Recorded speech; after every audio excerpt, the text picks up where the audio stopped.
Olá pessoal, boa noite, muita luz, muita paz a todos. Namastê. Bom, nesse seminário dessa semana, nós vamos falar sobre o porquê dos implantes e das abduções dos seres extraterrestres ao longo dessa época. Então vamos falar hoje especificamente por que os ETs abduziam, que hoje não abduz mais, tá? Então, por que os ETs abduziam as pessoas? Qual era o motivo dos ETs abduzir? Qual o motivo dos ETs pegar o cara, levar para dentro de uma nave, fazer milhões de exames, tirar mil informações, tal, e depois entregar o cara de volta? Então, vamos lá. Vamos discutir esse assunto. Então, por que os ETs abduzem? Ok? Então, o chamado contato, o chamado contato de quarto grau,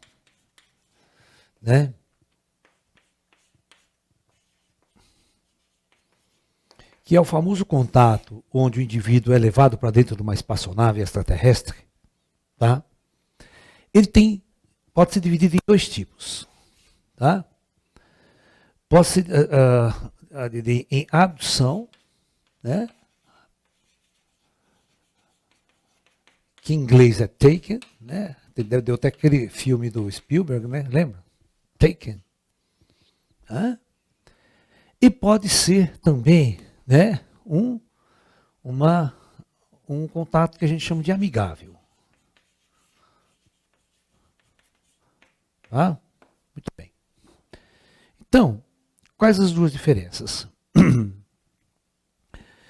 Então, existia um tipo de contato, um tipo de contato em que praticamente dois tipos de raças, ou 3 ou 4, abduziam pessoas.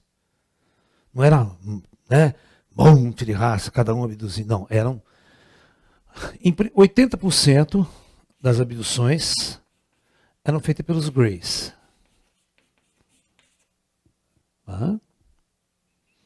20% praticamente eram feitas pelos humanos, a gente chama de humanos avançados.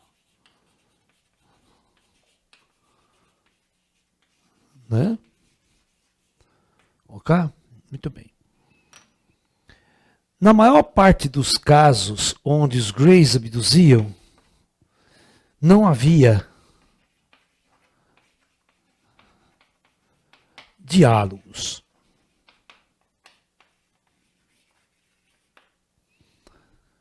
Os Greys abduziam, não conversavam com a pessoa, levava ela, fazia uma série de exames, tirava amostra de sangue, amostra de cabelo, amostra de unha, amostra de pele, amostra de sêmen, o famoso exame retal, lembra? Virava o cara e enfiava aquele tubo no reto do cara.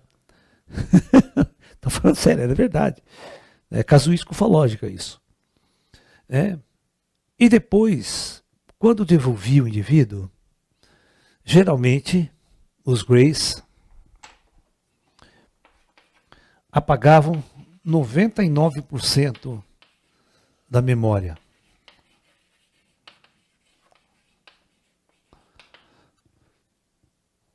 O indivíduo nem lembrava que tinha passado por aquela situação.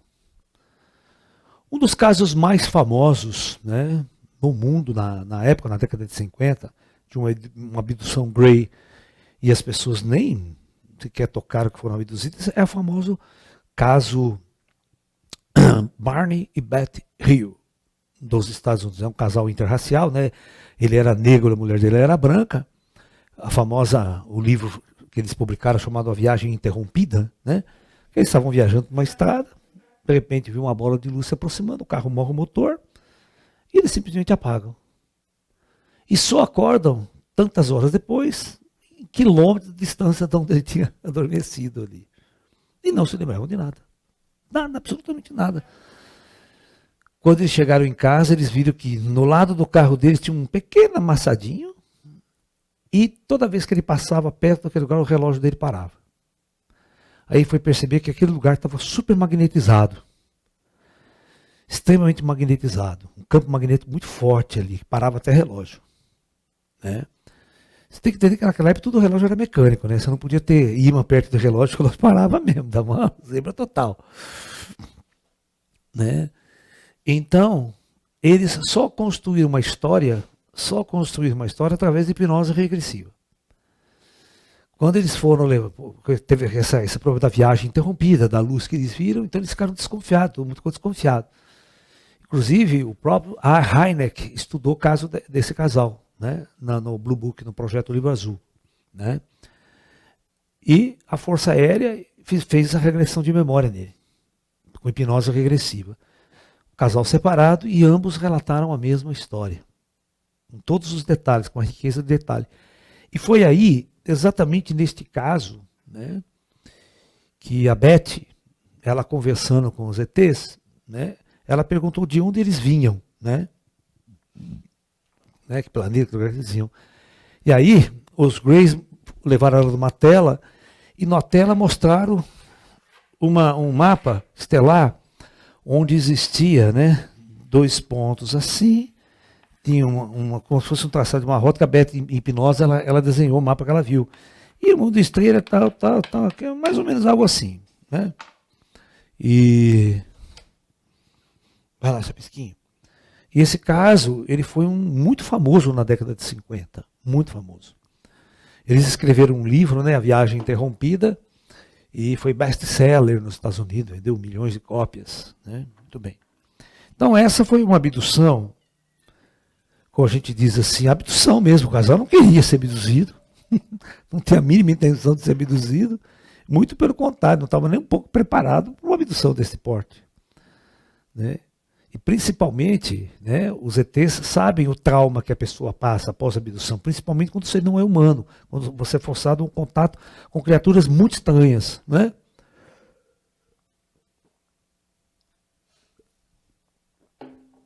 Então, igual aquela brincadeirinha do filme lá do MIB, lembra? Dava o flash, o cara pagava a memória. Né? Não lembrava de nada. Então... os humanos avançados também faziam esses 2 tipos de contato. Um dos casos mais famosos, né, uma das abduções mais famosas aqui no Brasil, foi o famoso casal de, presta atenção, Testemunho de Jeová. O cara era pastor, Testemunho de Jeová, certo? Eles foram abduzidos pelos humanos avançados, com carro e tudo para dentro de uma espaçonave. Eles tinham um carmanguia, estavam com um carmanguia vermelho. Né? E esse casal, o caso foi tão famoso no Brasil, que existia um programa na televisão brasileira do Flávio Cavalcante chamado... Como é que chamava o programa? Eu esqueço agora. E esse programa era semanal, tipo Ratinho, assim, quase que, né, 3 vezes por semana. Né? Flávio Cavalcante. E acho que Flávio Cavalcante Show, alguma coisa assim. E toda semana, durante mais de um ano, quase um ano, eles foram toda semana responder perguntas e comentar sobre o caso da abdução deles nesse programa de televisão.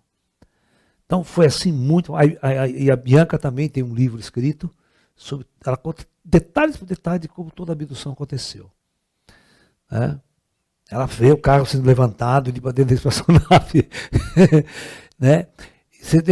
E quando, dentro da espaçonave, né, o marido dela, que era pastor, ele, o tempo todo, ele ficou com a Bíblia na mão, na cara do ET. Some que seu Satanás, você não existe, rezava. E o ET ficou nem tonto ali, né? O que esse cara besta quer? Foi um vexame total. Né? Diz que os ETs também pegaram a Bianca, conversaram com ela, certo? Colocaram ela numa máquina, foi fazer exames nela. Ele disse assim que o ET levou o maior susto, quando foi examinar o cabelo dela, e saiu, ela estava de peruca, saiu todo o cabelo na mão do ET levou um susto. Porque ela estava fazendo tratamento contra piolho, e ela raspou toda a cabeça e estava usando uma peruca. O ET levou um puta susto, falou, pô, matei a mulher. Saindo do cabelo na mão. Escalpelei ela. Esses são casos assim engraçados, né, na ufologia. E ela conta isso, né? Ela contava isso. Ela partiu faz pouco tempo, o marido dela partiu já há um tempo atrás. Bom, e é engraçado, né, que quando, num dos primeiros contatos, né, com os Greys, que ela desenhou esse mapa aqui, muitos astrônomos lá tentaram identificar esse mapa, não conseguiram identificar o mapa, de onde que era em relação ao nosso espaço. Porque sabe o que acontece, cara? É muito engraçado. Se um cara vem de estrelas distantes, a galáxia é 3D, você está entendendo? A perspectiva de um sistema planetário daqui é completamente diferente do sistema de onde o cara está olhando lá. Você entendeu o que eu quero dizer ou não? Você não entende isso? O que eu acabei de dizer. Né? Por exemplo, quando eu olho da Terra, as estrelas têm uma configuração no espaço. Mas quando eu dou a volta na galáxia e olho de outro lado, é completamente diferente. Né? Não tem as mesmas imagens das constelações. Porque as estrelas não estão fixadas numa abóbada. No 3D você tem uma formação completamente diferente. É por isso que no espaço você tem que ter um mapa estelar galáctico. Você não pode ter um mapa plano. Você tem que ter um mapa em 3D. Você só tem que saber as distâncias, onde você está. Cada ponto que você está do espaço, o computador tem que fazer o cálculo de perspectiva dos mapas e botar as estrelas onde está, para você saber onde você está. Senão. Então. Eles nunca conseguiram. Aí, mais ou menos na década de 90 e pouco, um astrônomo com descobertas melhores, com telescópio melhor, olhando uma região do espaço, conseguiu levantar, achou, presta atenção, achou que poderia ser constelação do Retículo. E esse trecho que eles andam muito, uma das estrelas é Zeta, da constelação do Retículo. Aí é a grave história que os Greys vêm de Zeta Retículo.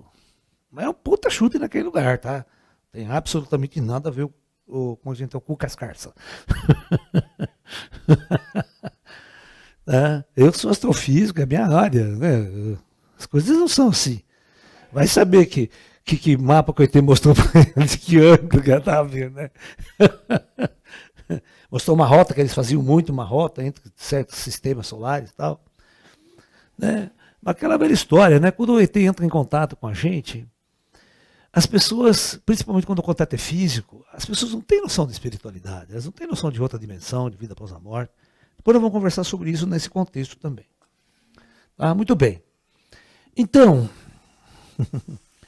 as abduções realmente aconteciam, né?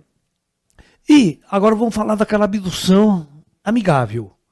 Né? O que é uma abdução amigável? É o famoso caso, né? Nos Estados Unidos, lá fugiu. Do polonês lá, né? O George Adamski. George Adamski. Você vê que engraçado? O caso do George Adamski é muito engraçado. Por quê? Né? George Adamski foi constatado, pega a data para mim, que é 47. Né? Pouco depois das aparições famosas de 47, ao famoso contato do George Adams. E o George Adams vai ser um caso muito interessante nos Estados Unidos, porque ele vai ser um laranja. Ele vai ser um laranja lá. Né? Um laranja dos ETs. Tá? Então, o caso Adamski. Né?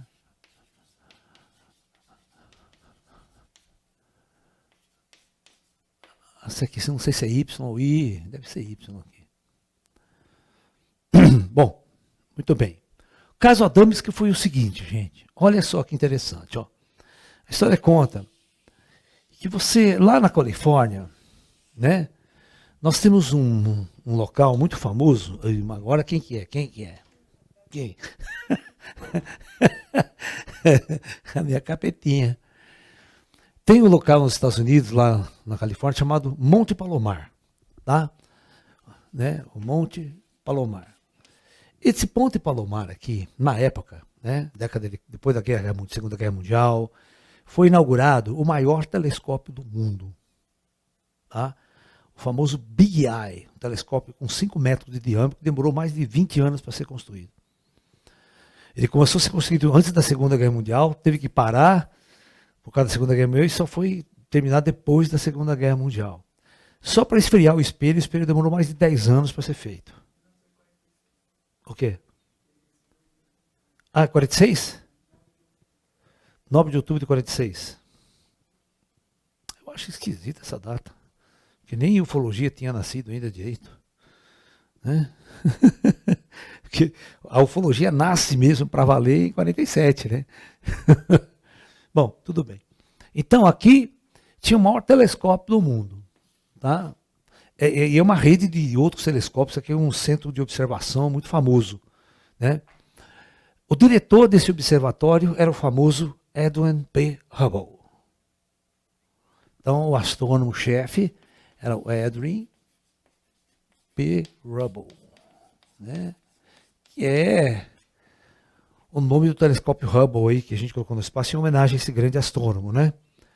O Hubble foi o grande descobridor, né, da teoria do Big Bang, ou seja, ele não desenvolveu a teoria, ele simplesmente fez as medidas que comprovaram a teoria do Big Bang.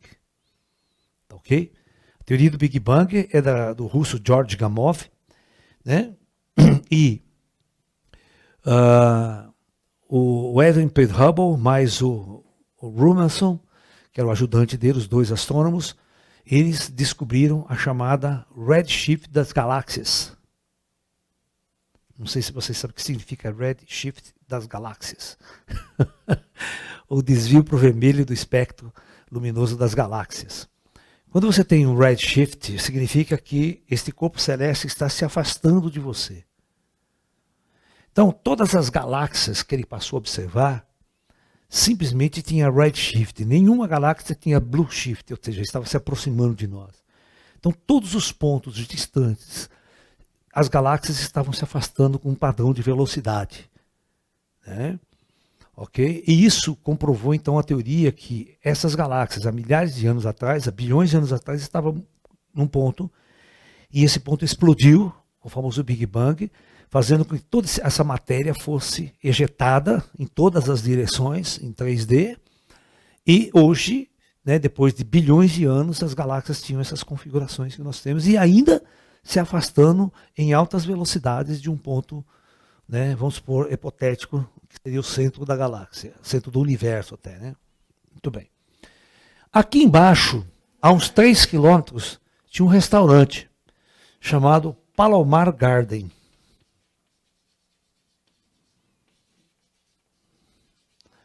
E quem que era o dono desse restaurante, a não ser o George Gamow. Ah, George Gamow, viu? Pô, tocou russo na cabeça. Tá com o famoso Adamski, George Adamski. Bom, olha que engraçado. Esse George Adamski, os astrônomos vinham tudo almoçar aqui e tal, no restaurante lá e tal. E ele falava para os astrônomos, olha, ontem tinha um monte de luz andando aqui em volta, de disco voador e tal. Os caras davam risada na cara dele. As maiores mentes astrofísicas do planeta estavam nesse observatório. Muitos cientistas, ligados ao Caltech, ligados à universidade lá, tá? Astrofísicos, astrônomos, cientistas, físicos, né? A pergunta é, por que os ETs não escolheram esses caras para dar contato?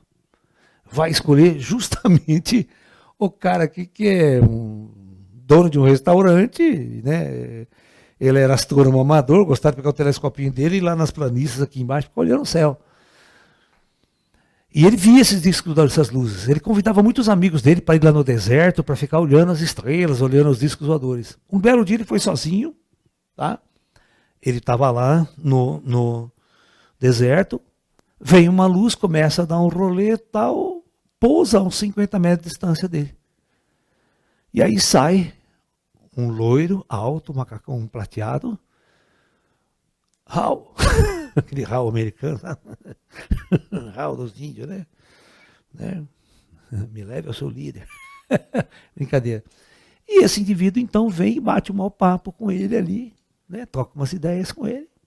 E ele numa boa, não, era um humano, né? Tal, bonitão, aquela coisa toda, nada assustador, né?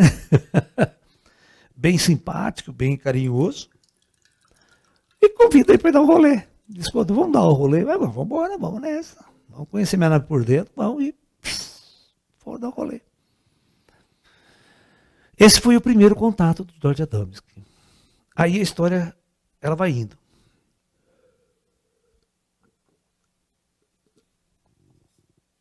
Um belo dia, Adamski está na casa dele, tranquilo, bate na porta, os dois ETs lá na porta da casa dele, querem trocar umas ideias com ele. Fisicamente, uma boa. Disfarçado com roupa humana, nossa, se infiltrou no nosso meio. Não era aquele de 2,5 metros de altura, tá? E foi trocar umas ideias. Esse caso não é abdução. Esse caso é um contato amigável. Você é levado para dentro da espaçonave. E aí ele escreveu um livro na época com o seguinte título: Inside of Spaceship. Ou seja, dentro da espaçonave. Esse livro também foi um boom, foi um sucesso. Ele fez muito programa de rádio, na década de 50 programa de televisão, fez excursão na Europa, fazendo conferências em toda a Europa. Né? E o ET aparecia para ele assim, tranquilo. Né? E ele foi escolhido, veja bem, eu quero que vocês entendam uma coisa. Os extraterrestres nunca abduziram e nunca deram contato para nenhuma pessoa famosa no mundo. Ou com cargo político, ou cargo religioso, ou alguma coisa de grande influência social. Nunca. Eles só abduziam João Ninguém, pessoas humildes, pessoas simples, pessoas que não tinham nenhuma influência na sociedade. Eles não podiam abduzir ou contatar um político, um presidente, porque isso aí seria intervenção direta. Ele já estaria intervindo no planeta. Eles não podiam fazer isso, essa não era a lei. A lei do karma ainda estava em vigência, ainda estava acontecendo. Tá? Muito bem. Então, George Adamski passou a ser um famoso laranja. Então eles contatavam os governos através de laranja. Como ele fazia? Nesse dia que ele foi conversar, ele falou: nós temos uma missão para você, não sei se você vai aceitar. Você vai ser o nosso porta-voz diante das suas autoridades. Porque nós não podemos ir pessoalmente falar com eles. Porque daí seria uma intervenção, né? Chega lá, já mete o dedo na cara do presidente. Você está entendendo? Ou você obedece, ou obedece, sabe aquela coisa? Aí é uma puta intervenção mesmo, né? Na marra, né? E essa não era a lei que eles queriam. Eles queriam conselhos. Então, o que ele fez? Ele, como ele ficou famoso, por causa de escrever o livro, todo mundo conhecia ele nos Estados Unidos, o CT falou assim: você vai levar esse material aqui para o seu presidente da República. Tá? Não sei se você sabe dessa história, quem está nos Estados Unidos, que gosta de ufologia, tem que saber isso. Isso é base da ufologia. Bom, com o passar da história, ele, o George Adamski, tinha um crachá que nenhum cidadão americano tinha. Nenhum. Esse crachá dava o direito dele entrar em qualquer área do Pentágono e falar com quem ele quisesse, a hora que ele quisesse. Ele tirava de qualquer reunião, qualquer pessoa famosa. E podia falar com o presidente da República a qualquer hora também. Porque ele trazia informação direta dos ETs. Tá bom? Só que ele andou levando material extraterrestre para provar que ele tinha contato, que ele era o porta-voz. Entendeu?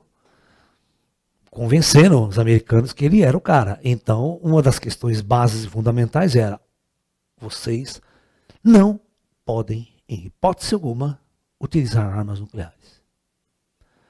Esse era o primeiro ultimato dos ETs. E o ultimato dizia o seguinte: se vocês começarem uma guerra nuclear, nós vamos terminar ela. Não vocês. Só que vocês vão perder todos os direitos após isso. Todos. Nenhum presidente vai mandar mais nada, nenhum governo vai governar mais nada. Vocês decidem o que vocês desejam fazer. Nós vamos ficar só observando de longe, vocês podem levar suas vidas normais, você pode continuar seu processo evolutivo, mas nós estamos observando vocês 24 horas por dia. E vocês não são páreo para a nossa tecnologia, para a nossa ciência e para a nossa forças operacionais, que estamos patrulhando esse planeta 24 horas por dia. E os americanos ficaram cara de bosta, porque eles deram puta demonstração de força o tempo todo, né? Os UFOs, desde 47 até depois, começaram a dar demonstração de força, demonstração de derrubar míssil, fazer o diabo. Lá os extraterrestres faziam. Apareciam em Washington, há caças atrás, eles brincavam com a nossa força aérea desde a década de 50, né? Até hoje eles brincam com as tecnologias dos Estados Unidos. Só viu? Ah, 52. Ah, aí sim. 52 foi o que ele teve contato, foi para a espaçonave. Porque ele podia estar vendo, porque todo mundo via, ele via muito objeto, né? Deserto. Hã? Colorado Springs. Não é Colorado Springs, não? Olha aí. Que tem o estado do Colorado é uma coisa, agora o Colorado Springs é uma. Que Monte Palomar, onde ele tira. Pode ser, pode ter certo Colorado. Né? Eu nem lembro agora, faz tanto tempo que eu li o livro dele. Né? Essas coisas aí. Onde foi o contato? Né? Uhum. Esse cara, ele tinha tanto contato com certeza assim, fisicamente o contato dele era, ele não era médium, não era paranormal, não era nada, tá? E quando fosse falar de vida após a morte, ele só falava bobagem, ele só falava besteira. O diálogo que ele tinha com os ETs não era um diálogo tão profundo assim, não. E para começo de conversa, veja bem, quando ele perguntou de onde os ETs vinham, os ETs falaram para ele que veio de Vênus. Que merda, né? Veio de Vênus. Ah, tem nada a ver.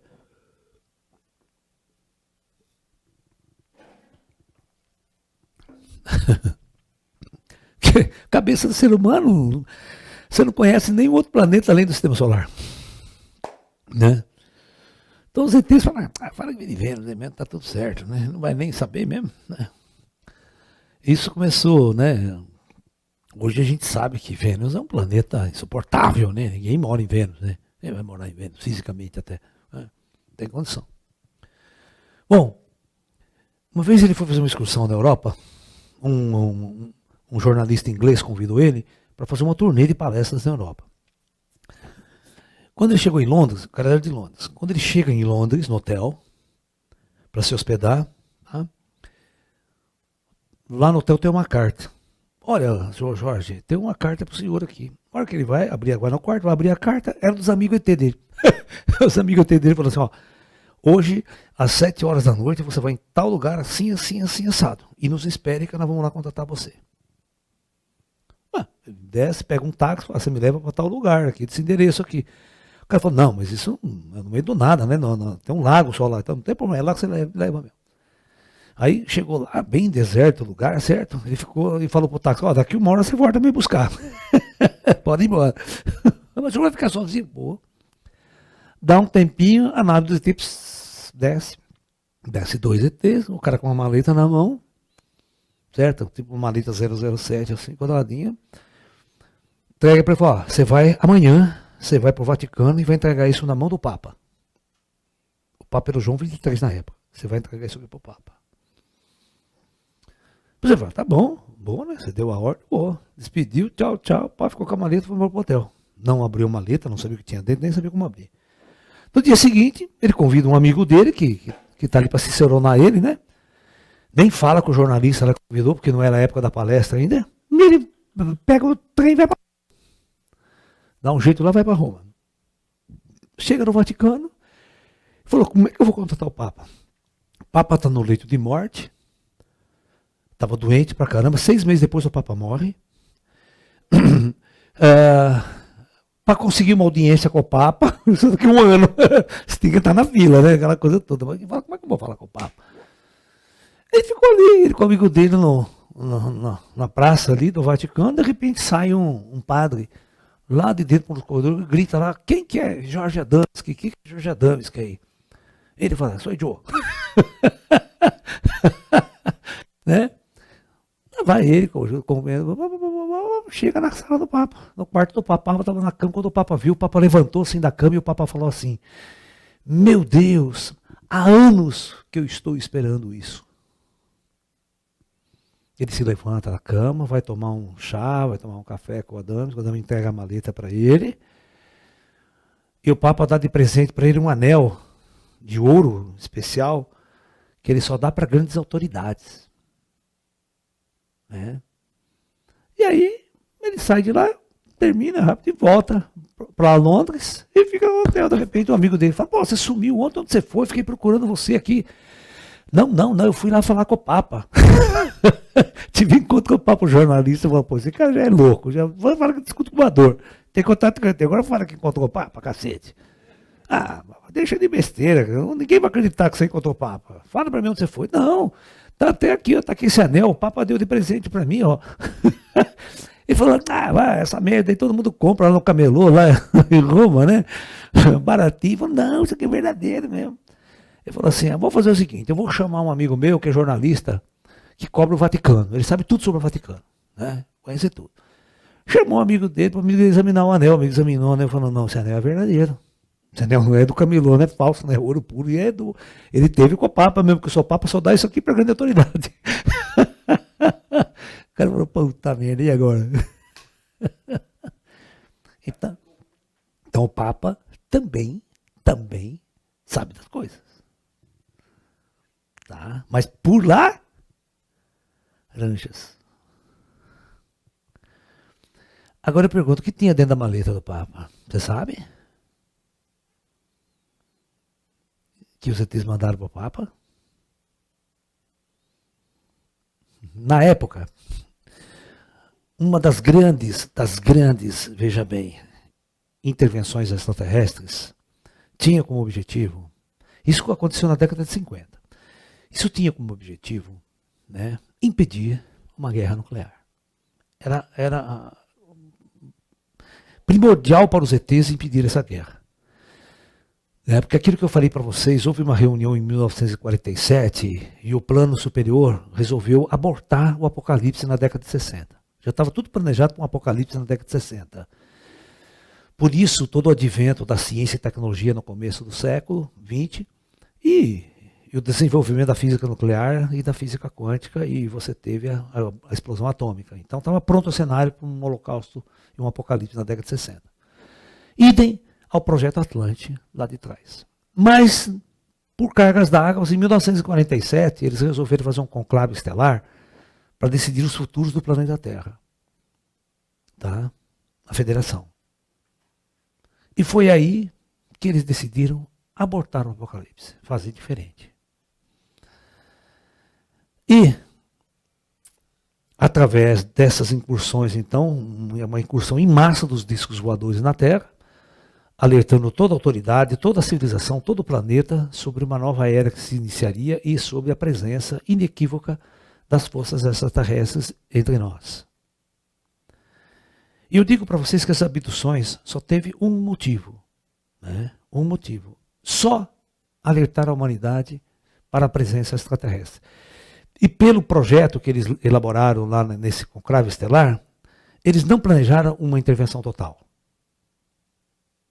Eles só queriam impedir um holocausto nuclear na década de 50 ou na segunda metade do século XX. Só queriam isso. Então, estava tudo planejado para a década de 60 acontecer a guerra nuclear e o apocalipse. E com esses ultimatos que aconteceu na União Soviética, na China e nos países de potência nuclear, né, e o Papa era a figura, uma das figuras centrais desse diálogo internacional. Tá? Tudo por baixo do pano, tá vendo? Tudo era secreto. O Papa fazia essa ponte entre Rússia, entre China, entre Estados Unidos, para o diálogo da não ataque nuclear. Se o ataque nuclear começasse ou tivesse intenção, os ETs iriam intervir. E a Terra não seria mais a mesma e os governos não mandariam mais em nada.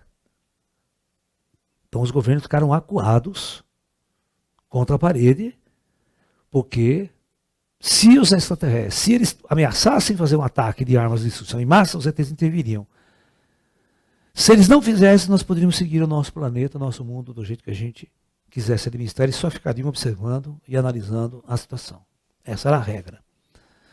Quando chegou em 1969, e o homem pisa pela primeira vez na Lua, através do seu próprio esforço, os ETs fizeram um outro conclave estelar. Bom, agora conseguimos, né, não teve o apocalipse, abortamos o Apocalipse, os terráqueos não entraram no colapso nuclear, só que agora eles chegaram na Lua. Isso significa, para a Federação Estelar, algo que vocês não estão sabendo. Significa o seguinte: o homem, ele não pode subir nas estrelas. Ele não pode fazer viagem interestelar, porque a partir daí, lá no espaço, quem manda é a lei da Federação, não é a lei dos homens aqui na Terra. O homem pode, ele tem o livre-arbítrio aqui. Aqui o livre-arbítrio do homem funciona, mas no espaço não. Então, a partir daí, então, os ETs começaram a criar. Eles falaram, vamos intervir. A partir de agora nós vamos intervir e vamos acabar com essa festa. Ou seja, o ser humano vai ter que entender que ele vai ter que fazer parte das leis da Federação. E que eles não estão sozinhos no universo, e a coisa funciona assim. Aí, um pessoal lá do debate falou, não, vamos fazer o seguinte, eles vão demorar para sair do buraco aí, né? Eles vão ficar aí na Lua, no máximo na Lua e voltar, mas na Lua e voltar, na outra planeta eles não vão. Né? Com essas carroças não vão chegar em lugar nenhum, não vai atrapalhar ninguém lá em cima, vamos, tudo bem. Então vamos dar 50 anos de moratória para a Terra. 50 anos de moratória. Tá? Depois que acabar esses 50 anos, aí a gente vai ver o que vai fazer. Então, nós vamos, 50 anos não vamos intervir, nós vamos só escolher, mas só que o ser humano não pode entrar no ataque nuclear nessa época. Não pode ter uma guerra nuclear. Eles já estão avisados, e você vai ver que durante todo esse tempo os ETs desarmavam mísseis, entravam nas bases aéreas, todo mundo ficava de cabelo em pé, os militares ficavam de cabelo em pé diante desse poder que estavam patrulhando e não desistiram do patrulhamento. O ultimato estava de pé. Certo? Muito bem. Então, aí que vocês têm que entender que nesses 50 anos, que começou em 69 e terminou agora em 2019, chegaram 4 bilhões de almas na Terra. Extra. Então, esse conclave, esses 50 anos que foi dado, para o planeta permanecer ainda na era kármica, deu oportunidade de 4 bilhões de almas chegar e ainda resgatar o karma nesse período. O período que nós estamos vivendo, por que ele é importante para muita gente na galáxia? Porque a maior parte do tempo, os planetas que têm projetos planetários físicos, eles ficam na Idade da Pedra, eles ficam na Idade Média. Eles não têm ciência nem tecnologia. Não é dado. Ciência e tecnologia, os projetos só experimentam 100 anos. Mais do que isso, eles experimentam. Já entra a Era da Luz, ou já entra uma guerra nuclear, ou um apocalipse, muda tudo. Entendeu? Então, é raro na galáxia, é muito raro na galáxia este período em projetos planetários. Então, muita gente nunca experimentou esse período na matéria. Um período com ciência, com tecnologia, com conforto, tal, tecnologia. Assim, é muito raro isso. E na lei do karma. Então, todo mundo quis vir para cá. Todo mundo quis vir nesse último período. Só que agora, esse 50 anos de moratória acabou. Em 2019, o conclave estelar foi reunido novamente. Certo? E as decisões já foram tomadas do que eles vão fazer. Eles não vão dar mais 50 anos de moratória. Eles estão prontos para intervir nesse planeta. Porque a humanidade não tem para onde ir. A nossa civilização não tem, o futuro da civilização não é do jeito que vocês pensam. Vamos pegar o Elon Musk, vamos para Marte, blá, blá, blá, blá. Não, isso não funciona assim. Funciona assim porque nós não mandamos nesse planeta, nós estamos numa lei. E o humano só vai entender isso quando ele entender vida após a morte. Se ele não entender vida após a morte, ele não vai entender nada. Então a pergunta que sempre todo mundo me faz é a seguinte, presta atenção, isso é muito importante esse relato. Aí vocês vão entender por que os ETs abduzem. Professor, se os ETs são espíritos, por que eles precisam abduzir as pessoas? Essa é a pergunta mais inteligente que vocês têm que fazer para mim. E vocês não fazem. Eles jamais precisaram abduzir quem quer que seja, por conhecimento, para estudo. Em primeiro lugar, eles fabricaram essa merda aqui. Eles sabem tudo como é que funciona. Outra, eles podem examinar, ter todas as informações que eles quiserem de você, em espírito, sem você ficar sabendo. Então não há nenhuma necessidade real de abduzir o ser humano. Aí vem Esse pessoal da ufologia, porque querem fazer clone, porque a raça deles estão acabando. Inventa 1 milhão de teoria babaca, sabe? 1 milhão de teoria. Isso é chamada teoria da ignorância, né? Quando o cara não sabe, ele fica inventando um monte de coisa.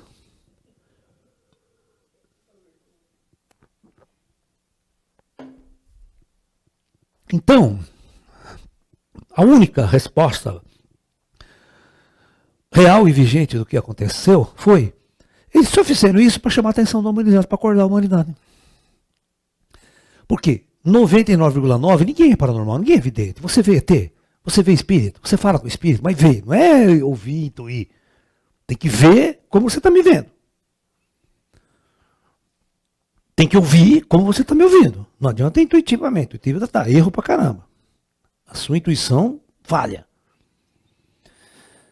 Então, a humanidade só poderia entender extraterrestre, eles só percebiam extraterrestre físico, seres físicos que vêm de outro planeta. Então eles tiveram que se mostrar dentro da realidade da maioria das pessoas. Começo, eles aparecem em pequenas luzes no céu, dá essa demonstração, já tá. Bom, esses objetos existem. Agora nós temos que partir para a segunda etapa. É os outros contatos. É marca no chão e contato direto com os humanos. Eles têm que abduzir os humanos, levar para dentro da nave, trazer de volta. É o famoso contatos imediatos do 3º grau do Steven Spielberg. Vocês sabiam que nesse filme, um dos consultores do Spielberg para fazer esse filme foi o Hynek? Foi o Allen Hynek, o astrofísico do projeto Blue Book. E outra, ele aparece no final do filme. Ele é convidado para aparecer na cena final do filme. Onde está todo contatado, ele aparece fumando cachimbo lá. Só quem conhece a história sabe quem que é ele lá nesse jogo. Ele é convidado para o set de filmagem para aparecer na última cena de contato. Certo? O Hynek deu esse apoio casuístico. E tem aquele outro físico americano, que é um rabino judeu também, na parte esotérica, ele que colocou no filme aquele som. Pá, pá, pá, pá, pá. Esse físico esteve aqui no Brasil, ele se chama, aquele que escreveu um livro dessa grossura, Chaves de Enoch, sabe? O James Hurtak, né? E ele esteve no Brasil várias vezes, o Hynek teve, e eu fui fazer uma vigília com o James Hurtak. Eu fui fazer uma vigília, o Hurtak está vivo até hoje, tá? Quem morreu foi o Hynek, que morreu na década de 90 lá. Mas o James Hurtak está vivo até hoje. Eu fui fazer uma vigília com o James Hurtak. Eu fui fazer uma vigília ufológica com o James Hurtak, em Brasília. Vários conferencistas, eu e mais um amigo meu, médium pra caramba. Esse dia foi icônico. Né? Então, naquela época ele era muito famoso por causa do filme, né? Contatos Imediatos, foi em 82. O filme saiu na década de 76, se não me engano, 77. Foi lançado. Nós fomos para o campo, um sábado à noite, com um monte de conferencistas, todo o pessoal assim, mais ligado lá no Congresso Internacional que teve em Brasília. Aí nós ficamos 1 hora fazendo um ritual. Cantando mantras, né? Cantando mantras judaico-cristão, sabe? Cantando mantras indianos, aquele som lá, lá, lá, lá, lá, que é para chamar os ET, certo? É o mantra para chamar ET, certo? Aí, acabou todo o ritual, presta atenção, acabou todo o ritual. Ele falou assim, agora você pode pegar seus binóculos, suas máquinas fotográficas, filmadoras, que pode acontecer qualquer coisa. Pode aparecer naves, tal, vocês filmarem. Cara, assim, presta atenção, todo mundo olhando para o céu, com binóculo, olhando para o alto, olhando para o alto. Com mais ou menos uns 20 minutos de vibração ali, enquanto os Grayzinhos, meus amigos, aparecem. Aparecem os ETs, aparecem os espíritos, tudo ali em volta de nós. Olha a cena memorável desse dia. Para mostrar para vocês que o Hurtak não é médium coisa nenhuma, não vê nada. E ali ninguém via nada também. Os Grayzinhos estavam tudo assim, ó. Presta atenção, olhando para o alto. Todo mundo olhando para o alto, o Grayzinho olhando para o alto também.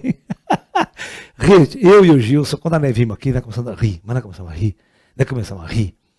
Aí, um dos Grayzinhos chegou para mim assim, puxou minha calça assim, ó. Como se puxasse minha calça. Porque eles são baixinhos, pequenininhos, né? Todo mundo olhando para o alto e eles também ficavam assim olhando para o alto. O que esses humanos estão procurando lá em cima? E eles estavam tudo ali em volta. Aí ele puxou uma calça e olhou assim para mim e falou assim para mim: Laércio, fala para eles que nós não estamos lá em cima. Fala para eles que nós estamos entre vós. Eu olhei para o Cristo e falei, não vou falar não, fala você. Toque, eu vou falar. Cara, eu tinha 20 e poucos anos lá. Eu era um moleque. Certo? Tinha saído da universidade fazendo palestra, sabe? Começando, ninguém me conhecia. Lá as autoridades, Heineck, James Hortak, General Showa. Eu vou falar, vocês estão tudo enganados, os caras estão aqui. Então, para vocês verem qual é o problema de um médium, de um sensitivo no meio de todos esses ufólogos. É um puta de um problema sério.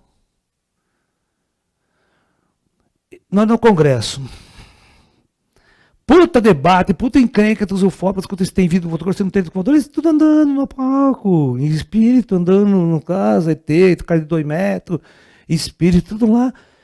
O povo cego, a humanidade nossa é cega, cara. Ela é cega, se ela abrisse a terceira visão no olho, acabaria todo o problema da ufologia.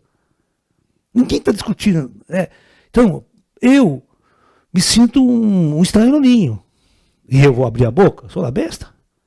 Eu falo assim, a materializa vocês, aí prova para eles que vocês existem. Vocês dão risada para mim. Isso daí não pode fazer. Naquele nível de fala para ele, eu falei, eu não. Eu lembro que depois o nosso grupo aqui de ufologia da cidade tinha uma camiseta, nós colocamos 2 coisinhas assim e escreveu a frase assim, nós estamos entre vós. Foi o que ele disse aquele dia. Virou frase de camiseta nossa. Até hoje nós temos camiseta com essa frase, nós estamos entre vós. Porque nesse dia foi muito engraçado. Então eu fiquei assim numa posição.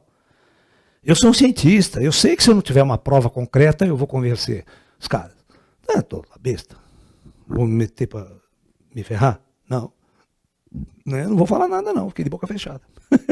E olha que ele pediu para eu falar, eu falei, eu não vou falar, não, fala você. Ele deu risada porque eu mandei ele falar, agora fala você. Eu não vou falar não. Então, eu já fui em muitos lugares, né? Eu tenho um lance assim, tem muitas pessoas que chegam até mim e falam, eu sou contatado, já fui abduzido, porque vi isso, que já fui para dentro da nave. Falei, não conheço você, não sei quem você é, né? Não sei se é verdade ou não, né? Quem sou eu para duvidar de você?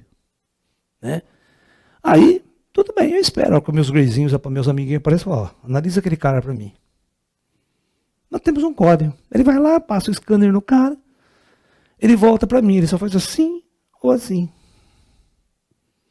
Se ele fizer assim com o dedo, o cara está viajando na maionese, o cara não teve contato com coisa nenhuma, é da cabeça dele, sonhou, tal. Mas, dessas histórias, eu acho que teve umas 10 vezes que ele fez assim. O resto... E o caso mais interessante, um dos mais interessantes, foi uma menina de 9 anos de idade.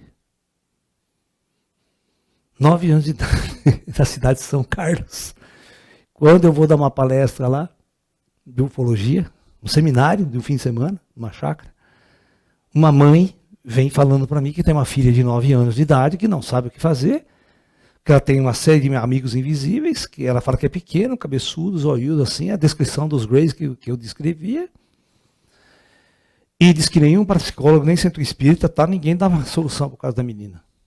Eu falei, legal, né? Traz ela para mim que eu quero ver. E a mãe trouxe no dia seguinte a criança. Ok? Quando deu umas 4 horas da tarde, 3 amiguinhos meus entraram na sala. E aí eu pedi para ele, falar, vai ver aquela menina lá para mim. Né? Ele vai no corredor, para perto dela, ele começa a fazer careta para ela. O duro é que ele não tem os músculos da face que a gente tem, então ele não consegue fazer as caretas que a gente consegue. É meio duro a careta dele, o rosto dele, sabe? Então ele ficava fazendo assim, brincando com a menina, a menina ficava assim, assustada. Eu já percebi que ela estava vendo. Ele só brincou com a menina, nem levou a parede, nem levou nada. A hora que ele voltou, ele fez assim para mim. Falei, puta, fudeu. Que a coisa mais rara, ele fazia assim. Naquele dia, aí no final da aula, eu pedi autorização para a mãe da menina, que eu queria fazer um teste com aquela menina, né? Então, eu fiz o teste. Tinha 2 greyzinhos aqui desse lado e um desse. Aí eu perguntei para a menina, eu não falei nada de ET.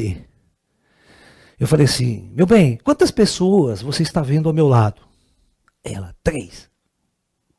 Eu, antes de fazer os questionamentos, eu fiz isso, porque eu tinha que fazer um teste científico com ela, para ver se ela estava vendo mesmo. Peguei uma folha de papel e desenhei os 2 grisinhos aqui e mais um aqui. Eu estava com a folhinha aqui. E os meus amigos do meu grupo que estavam juntos já conheciam o Clarim, já conheciam os ETs, todo o pessoal que estava ali. E eu perguntei, quantas pessoas você está vendo? 3. Aonde eles estão? 2 estão do seu lado direito e um está do lado esquerdo. Aí eu perguntei, qual é o tamanho deles? Ele é desse tamanho? Não, professor. Agora, é mais alto? Assim, não. É mais baixo? É assim? Não. É dessa altura? Não. É mais baixo ainda. Até que chegou dessa altura. É dessa altura. Aí eu pergunto, qual é a cor do cabelo dele? Ela dá risada, fala, ele não tem cabelo, ele é careca. Então eu sempre induzia ao erro, entendeu? Então se a pessoa não estivesse vendo, ela ia na minha. Se ela estivesse fantasiando, ela ia na minha. Agora, quando eu perguntei a cor da roupa que ele estava vestindo, se você fosse um cara que fantasia, jamais, em sã consciência, você acertaria a cor da roupa que ele estava usando. E ela acertou perfeitamente. Ele estava usando um macacão colã brilhante, cor de abóbora. Você imagine, quem vai imaginar um ET, Greyzinho, com uma puta roupa cor de abóbora? Todo mundo acha que é verde, né? Parece aqueles caras da estrada, aquele sinalizador da estrada, cor de abóbora, sabe? Brilhante no escuro, assim. Era a cor do macacão que ele estava usando. É um laranja, abóbora. Abóbora e laranja é a mesma coisa. Então, esse caso é o caso, porque eu conheci pessoas do meu próprio grupo que nem falavam que eu tinha assim. Não, tudo bem, então, vai ter que chegar o próprio Bing Bing. Tudo bem, chegou o ZT, que vamos conversar, ficar trocando ideia.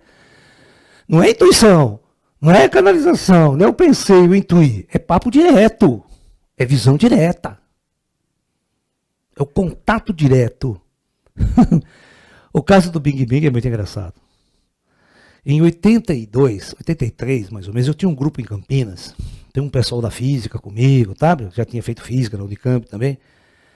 E num fim de semana, nós viemos aqui em Limeira investigar esse médium, esse sensitivo, tinha contato com os ETs, cujo apelido é Bing Bing, o nome dele é Vitor. Pois quando nós chegamos, né? Eu vim trazer os meus amigos aqui, Vitor, porque, né? E ele vê os ET, ele tem contato mesmo. Eu já testei, ele já, né? E fazia um tempo que eu não vi o Vitor, né? Ele falou assim, eu falei, vamos falar que eles gostam de disco voador, quer ver você contar umas histórias para nós de disco voador, falar dos seus contatos para eles. Ele falou assim, tá vendo meu empregado ali? Tinha um empregado dele, o cara simplesmente estava carpindo lá, porque ele estava numa chácara. Ele trabalha com muda de flor. O que foi? Aquele é o Amadeu, o meu empregado. Semana passada eu levei ele dar uma volta de disco voador. Assim? Semana passada, vai lá conversar com ele, pode falar com ele. Semana passada mesmo eu levei ele dar uma volta de disco voador. Aqui em Limeira, esse foi o caso, né? Então, veja só a cena. Nós chegamos pro cara, nós somos o seguinte, somos amigos do Vitor, né? Ele falou que você viajou semana passada numa nave aí, né? Ele falou, rapaz, é verdade, cara, você não tem noção, que coisa interessante. O cara era humilde, ignorante, mas demais sabia ler e escrever. Bom, aí o cara contando a história. Diz que era umas 7 horas da noite, o Vitor falou para ele, vamos lá em Artur Nogueira, que eu tenho que passar uma escritura. Ele comprou uma chácara em Artur Nogueira e queria passar a escritura. Eu tenho que estar no escritório amanhã às 8 horas da manhã para passar a escritura. Vamos lá que a gente já fica lá na chácara e amanhã cedo nós vai no escritório lá. Vamos comigo. Então saíram de carro. Quando ele chega numa estrada, que antigamente a estrada era de terra, não era asfaltada, diz que ele parou o carro na estrada. Falou, espera aí que tem uns amigos meus, que eu preciso encontrar uns amigos meus aqui. Outra coisa, ele saiu na frente do carro, né? Ficou com o farol aceso, ficou lá esperando. De repente, aparecem 2 caras altos, com o macacão todo prateado tal, ficou batendo papo com o Vitor uma língua estranha, conversando uma língua. E ele sabia que o Vitor fala umas várias línguas, né? O Vitor é um cara muito esquisitíssimo pra caramba. Fala hebraico, fala russo, fala alemão, fala inglês, fala todas as línguas, cara. Bom, aí ele fala o seguinte: ô, Amadeu, vem aqui conhecer os amigos meus, né? Os amigos meus estrangeiros. O Vitor Neto, isso aqui são amigos meus estrangeiros. O cara não falava a nossa língua, não, muito prazer, muito prazer. Ô, Amadeu, eles são piloto. Eles são piloto e estão com o aparelho dele aqui, pausado aqui embaixo. Eles estão convidando a gente para ir ver o aparelho dele lá. Vamos lá. Aí desce uma ribanceira, tem um esplanado, nave pousada lá, cara. Aquela nave de uns 30, mais ou menos assim, uns 30, uns 20 e tantos metros, pousada lá. E na porta, um outro ser, na porta da nave, assim, montando de guarda ali, né? Ó, eles estão convidando a gente para ir dentro da nave, lá para ver a nave por dentro. Vamos lá, vamos lá. Ó, ele não tinha a mínima noção que era ET. Ele achava que era amigo estrangeiro do Big Big. Ok? Entra dentro da nave, o cara mostra aqui, mostra ali e tal, né? Aí, conversando aquela língua, ele falou, ó, ele está convidando a gente para dar um passeio no aparelho dele. Mas você sabe que eu não posso, amanhã eu tenho que estar lá no cartório, cedo lá, né? Eu não posso. Mas vai você que amanhã ele traz você de volta amanhã, são gente, meu amigo, gente de boa, você pode ir. Ah, posso? Nossa, eu nunca andei no avião na minha vida, nunca andei num negócio desse, vou nessa. Então tá bom, tá bom. O Vitor desceu, tancou a nave subiu. Aí disse que foi, passou para a Europa, ele chegava lá, ó, aqui é a França, o ZT falava para aqui é a Rússia, aqui é a China, andando no mundo inteiro com ele. Ó, pegou ele de noite aqui, abduziu ele à noite, não foi nem uma abdução, né, porque foi uma coisa muito estranha. Ele deu uma volta no mundo, no outro dia, passou o dia inteiro com os ZTs. No outro dia, quando foi 2 horas da madrugada, ele pousou com a nave próxima à cidade de São Carlos aqui, e o Vitor estava de carro lá, 2 horas esperando o Amadeu chegar. Aí eu pergunto, como é que ele sabia que o Amadeu ia descer lá? Ele desceu, despediu dos ETs, pegou o carro, o Vitor já estava me esperando lá, peguei o carro e vim embora para Limeira. E eu perguntei para ele, mas que língua que eles falavam? Ah, não sei, falava isso que parecia que ele era alemão. O que você comeu dentro da nave? Ah, ele me dava uns negócios estranhos para eu comer lá, um suco, um negócio. Mas não teve fome, não. Eu comi aquele negócio, sustentou. Era bom? Não tinha gosto de quase nada, mas tudo bem. E aí ele fala, como é que você cagou dentro da nave? Como é que você fez xixi? Ah, o cara me levava num lugar, lá no cantinho, fazia as coisas lá, tinha um negócio higiênico lá. Era diferente do nosso aqui, mas tem. Aí, cara, você não tem noção, depois que nós revelamos para ele, que aqueles caras eram ET. Até então ele não sabia. Ó, pode perguntar pro meu irmão aí, que esse Amadeu ficou vários meses vindo aqui em casa, que nós fazíamos reunião com o Vitor, o Amadeu contava a história aí para todo mundo. Né?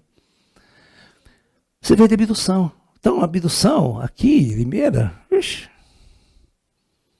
né? Esse cara era um tremendo paranormal.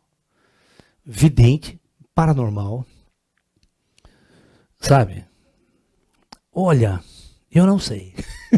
Não sei se ele já morreu, porque ele já era velhinho naquela época, ele não era muito novo. Sabe? Isso aí foi 30, 40 anos, ele está com 90 anos, ele já deve ter partido, eu não estou sabendo. Né? Porque ele não ficava mais aqui em Limeira, ele comprou um sítio no Tocantins, estava morando no Tocantins. Sabe? Está morando no Tocantins. Você chegou a conhecer ele, Carlão? Não? É uma figura muito louca.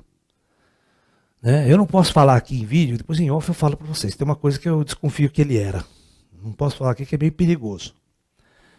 Mas do jeito que esse cara tinha grana, ele tinha grana que você não tem mais. Ó, andava ligeiro, andava calça rasgada, sapato furado. Sabe? Mas arrumava dólar a hora que ele queria. Ele estava praticamente meio isolado aqui no Brasil. Né? Para falar russo, para falar alemão e simplesmente falar hebraico fluentemente, não é qualquer pessoa que faz isso. Tá? Você está me entendendo? Eu desconfio de quem esse cara era lá atrás, há uns 20, 30 anos atrás. Vocês desconfiam ou não? Não. Amigo do Carlão? Não era amigo do Carlão. É uma outra coisa mais simples aí, né? Mais simples aí, mais... Né? Depois eu falo para vocês. Vocês já não desconfiaram? O que vocês acham? Eu só vou dar uma dica para vocês. O que vocês acham de quantos alemães, depois da Segunda Guerra Mundial, não vieram para o Brasil e não vieram para a Argentina?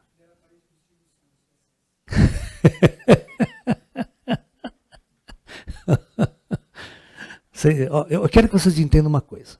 Durante a Segunda Guerra Mundial, a folha de pagamento de Hitler e a folha de pagamento de Winston Churchill tinha 1.350 paranormais trabalhando para ele. E a Alemanha tinha 1.500 e poucos paranormais na lista de pagamento de salário que o governo pagava. Pra você ter uma ideia. Como eles eram interessados em esoterismo, como eles trabalhavam com paranormais durante a guerra. Entendeu? Capite? Esse cara era uma figura. Também, quanto fenômenos paranormais esse cara não fez na minha frente? Né?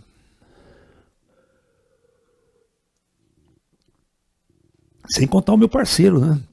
Um dos maiores médios que eu conheci na minha vida, que nós fomos juntos para o Brasil, lá que viu o ET, que falava com os ET, ficou 3 dias dentro de uma espaçonave, 3 dias. Fisicamente. O Gilson Bastelli, que já faleceu também. Né? Então, uma vez eu fui dar uma palestra num centro espírita em Campinas. Lá também apareceu uma senhora, ela via tudo perfeitamente. Mas aí tem um detalhe, né? Tem um detalhe muito importante, que aquela menininha sacou. Aquela menininha, ela percebeu, porque os ETs falavam comigo. Aí eu perguntei para ela, você está escutando ele falar comigo? Ele falou, tô. Mas você entende o que ele está falando? Não, ele fala com você numa língua esquisita. E é verdade, os ETs não falam português comigo. Tem esse detalhe. E ela matou essa gerada, essa menininha. Até isso ela pegou. Ele fala, e fica cochichando no seu ouvido aí, uma língua esquisita, uma língua estranha.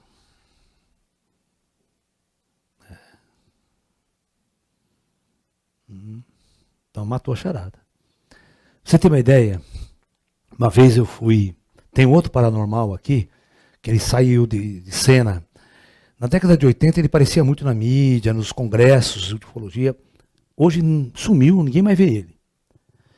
Ele se chama João Pio de Almeida Prado. Ele mora aqui no interior de São Paulo. Aqui. Uma vez, eu e esse paranormal amigo meu, e mais um grupinho, que eu estava organizando um congresso de ufologia em Campinas. E eu queria convidá-lo para participar do congresso. Né? O cara que faz pintura mediúnica, que nem o Gasparetto, toca piano mediunicamente, umas coisas maravilhosas. O cara era um artista. A hora que nós chegamos lá, presta atenção. O Gilson nunca tinha encontrado pessoalmente esse cara.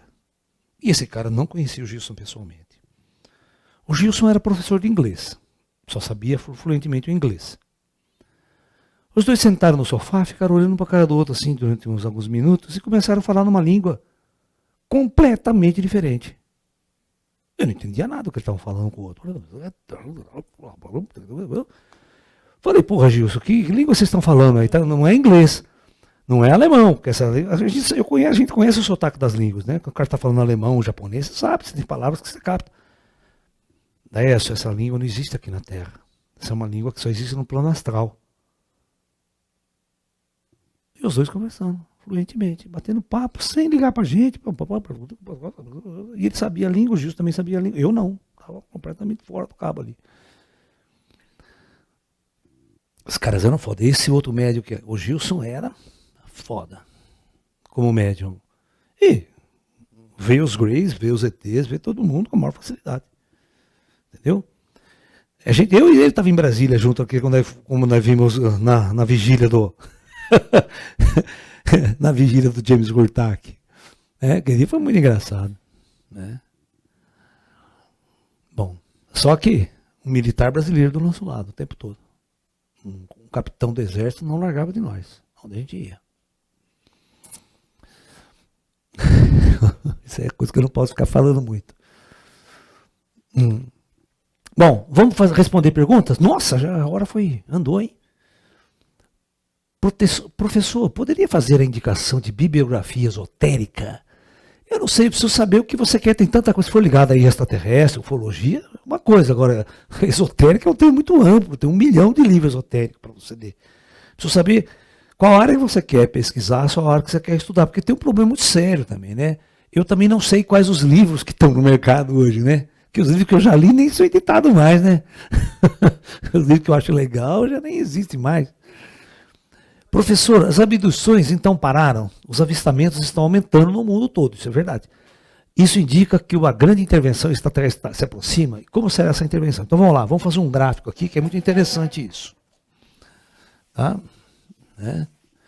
Então eu quero que vocês entendam que o objetivo principal dos contatos, era arrumar esses laranjas, certo? Para interagir com os governos. O resto era simplesmente para mostrar para a humanidade que os extraterrestres estão aqui. Ok? Para levantar discussão, levantar congresso, debate, discussão sobre o tema. Só esse é o motivo. O motivo não era fazer pesquisa com seres humanos, tá? Pode esquecer. Eles sabem tudo sobre os seres humanos, podem fazer essa pesquisa offline. Offline é ótimo, né?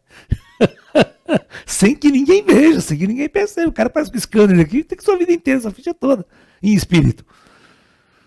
Você está entendendo? Quantas vezes eu pedi informação sobre uma pessoa e ia lá, trazia a ficha inteira. Essa pessoa é assim, essa, dava a ficha inteira do cara para mim. Falava, tá bom, então. Ele falava assim para mim, ó, não, deixa ela no caminho dela. Eu não podia intervir. Não podia fazer nada, deixava a pessoa no caminho dela. Bom, então, vamos lá. Vamos pegar desde a década de 50, vamos fazer um gráfico assim. Vamos começar aqui, 1950, tá? Então, as aparições começam em 47 e as abduções, elas começam a se intensificar, né? Elas vão fazer um pico, deixa eu já mostro as datas para vocês aqui. Ó, 60, 70, 80, 90 e 2000. Então, nós vamos ter um pico de aparição entre 70 e 80. Depois isso aqui começa a cair, ó. Em 2000 não tem quase abdução mais. Você não ouve falar, fui abduzido, fui levado para dentro da espaçonave fisicamente. Morreu. Aí, eles atingiram o objetivo dele, né? Todo o objetivo já foi atingido, eles não precisavam mais abduzir, porque as pessoas não estão preparadas para abdução. Ninguém está preparado para uma abdução. Né? Agora nós estamos em 2010, né? Vamos lá. Né? 2020 e hoje, 2021. Então, esse gráfico continuou zerado.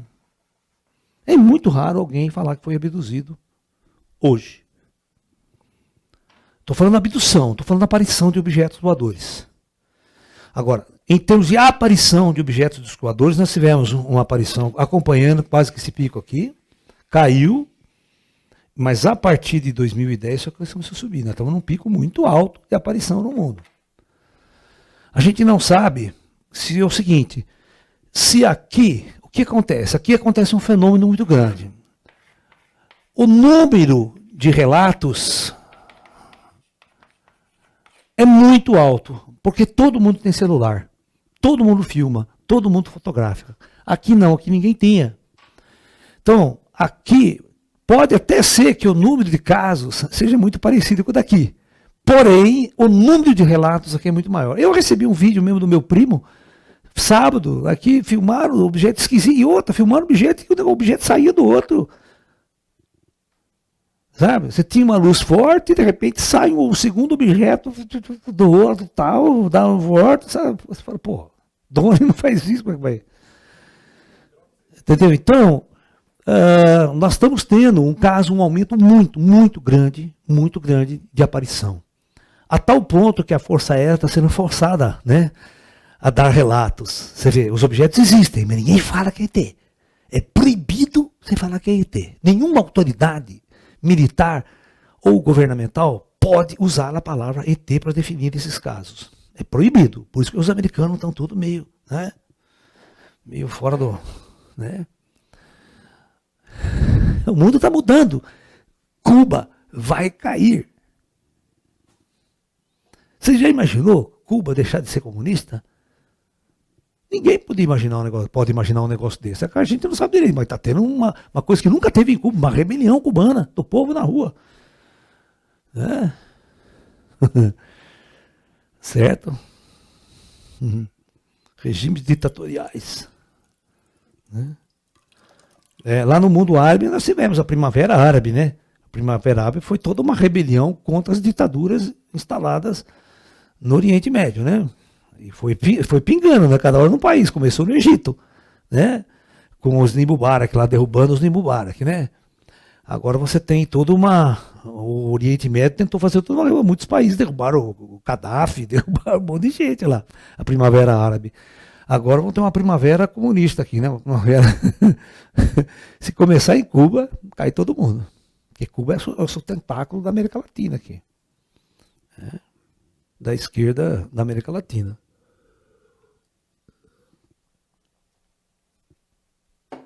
Isso já demonstra uma revolução, uma mudança estrutural muito grande no mundo. Que o nosso mundo é uma crise existencial muito grande ideológica. Né? Essa crise entre direita e esquerda causou as grandes guerras depois da Segunda Guerra Mundial. E era a causa de uma Terceira Guerra Mundial. Essa briga ideológica. Se a gente quebrar isso daí de alguma forma, né, é bom não haver esse conflito entre esquerda e direita. Né? Pelo menos o mundo começa a entrar num regime de mais paz. A gente não tem... Porque mesmo com o ultimato dos ETs, eles nunca pararam de aperfeiçoar os arsenais nucleares. Vocês sabiam disso? Ninguém confiava um no outro, sabia? Os russos, os americanos, sempre aperfeiçoando o arsenal nuclear. Os chineses, todo mundo. Coreia do Norte, também, fazendo um míssil nuclear, explodindo bomba atômica e tal. Por quê? Sabe? Então, e aí? Então, tem muita gente que não tem noção dos ETs. Os governos foram mudando muito. Essa intervenção, se dedo na cara, aconteceu muito na década de 50 e década de 60. Os governantes hoje são outros. Muitos desses caras nem sabem que os ETs existem desse jeito. Sabe? Você tem senador lá que não sabe de nada nos Estados Unidos. Você está me entendendo? É uma coisa muito restrita a um grupo secreto nos Estados Unidos. Durante o começo, né, o governo americano, não sei se você sabe, os governos, eles não são uníssonos. Você vê aqui no Brasil, nosso governo é uma puta de uma zona, cara. Você está entendendo? Todo mundo briga lá entre si, todo mundo quer o poder, tal. Nos Estados Unidos é a mesma coisa. Os dois partidos, lá, democrático e republicano, eles lutam pelo poder. E o que acontecia com o fenômeno OVNI? O fenômeno OVNI era uma coisa tão secreta que a Força Aérea montou um grupo, a CIA montou outro grupo, o FBI montou outro grupo, e ninguém se conversava, ninguém trocava material. Ninguém trocava material. Você está entendendo? E até hoje esses grupos, né, um quer saber mais do que o outro, a Marinha não informa a Aeronáutica não informa o Exército, não informa o Governo, não informa o Senado. É tudo poder, cara. É tudo quem tem o conhecimento tem o poder nas mãos.